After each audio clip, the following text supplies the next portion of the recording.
Hello mga guys, na po ng inyong amigo barkada higala nga si Bon Rex kay Bonyek Bonok ibid iring iro og uban pang mga lang mananapiha. Karon we gonna talk about the rice field. Char English to ha. So bitaw, istoryahan nato kung unsaon or giunsa paghimo ang bugas nga kanang bitaw sige nato kan pambuto kada adlaw. So first step ani guys is ang pagdaro. Syempre hinluan jud nato una ang luwang sa basa gamit ang kabaw or ang traktor. Step 2 guys, ang pagsidling. So, ang button guys is maghumol ka bitaw og kanang humay, but before hinluan na siya or hugasan jud na nimo. Pagkuman, hugas isod nimo na og sako or humulan nimo na for 24 hours.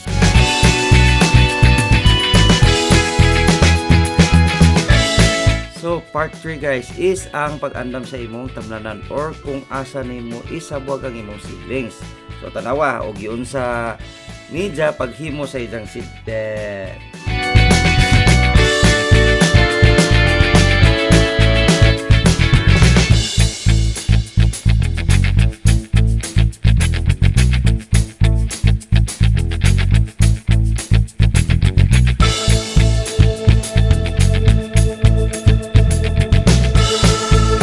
So mo ni for mga guys sa mga kuan sa seeds nga gihumol bitaw siya 24 hours murag naay ni tubog gamay and ready to plant na siya.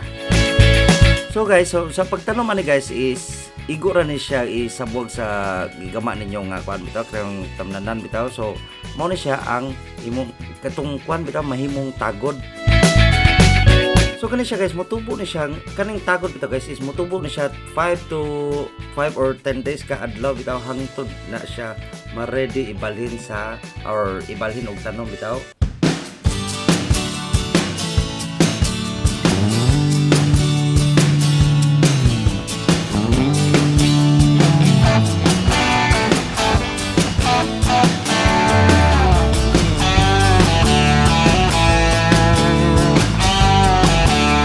Ang pagkuha ni guys, ang pagkuha sa tagod or pagtanom bitaw, so sayo na naman na siya kay pagkuha nimo sa tagod kay igo ra man na siya kanang ibton kutob sa imong kumot bitaw nya imo na siya dayong banganon para sayo na bitaw kana siyang huktan. Huktan na bitaw siya para dali ra ibalhin ba.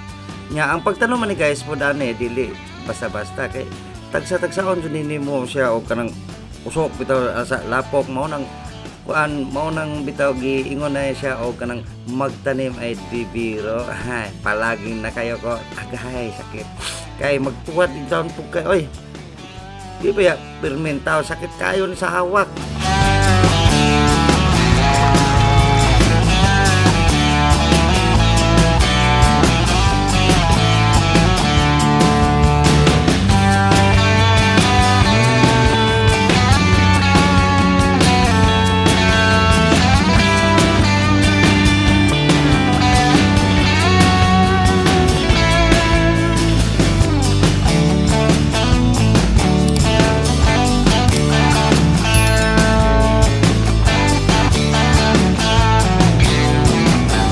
So ari na ta sa last part sa atong pagpamasak guys. So largo na ta sa harvest. Usa ka pinakakapoy nga part sa paghimo sa bugas.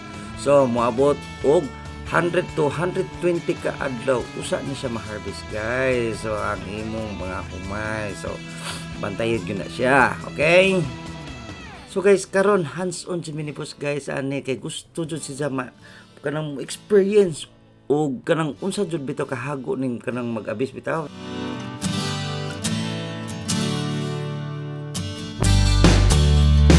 So guys, tanawa guys, kamo pud mo tamak ni kuan oy kanang tunaan si boss di ba? So so ang gamit namo guys sa pag-harvest guys is kanang gitawag na to karet ang tawag ani sa amoa. So ambot lang og unsay tawag ninyo sa inyo ha. So og mano-mano jud ang pagputulan ni guys kay wala man tay mga kanang kuan bitaw mga high-tech nga gamit. So another secret na po ni sa hawak guys na napune human tapokon nimo ang humay guys unya mag-tracer na pud ta nya lain proseso na pud na siya.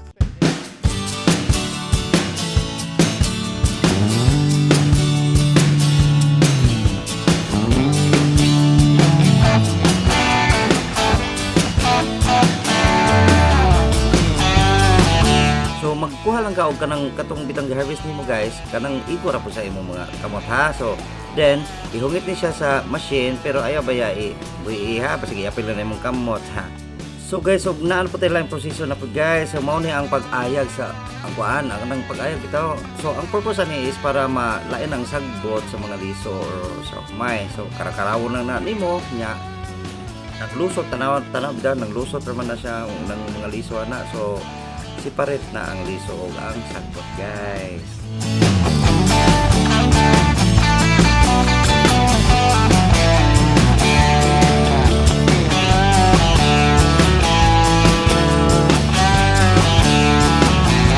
So guys, so the last part ni guys mao na ng pag-sacking or pagsul sa sako sa mga kumay. So mo na siya guys, dahakot time. Mo na siya dayon na so diri jud na hurot ang imong puso guys kay taon bukat baya kayo kuning pagsako nga kumay sa mo kay basa-basa bitaw.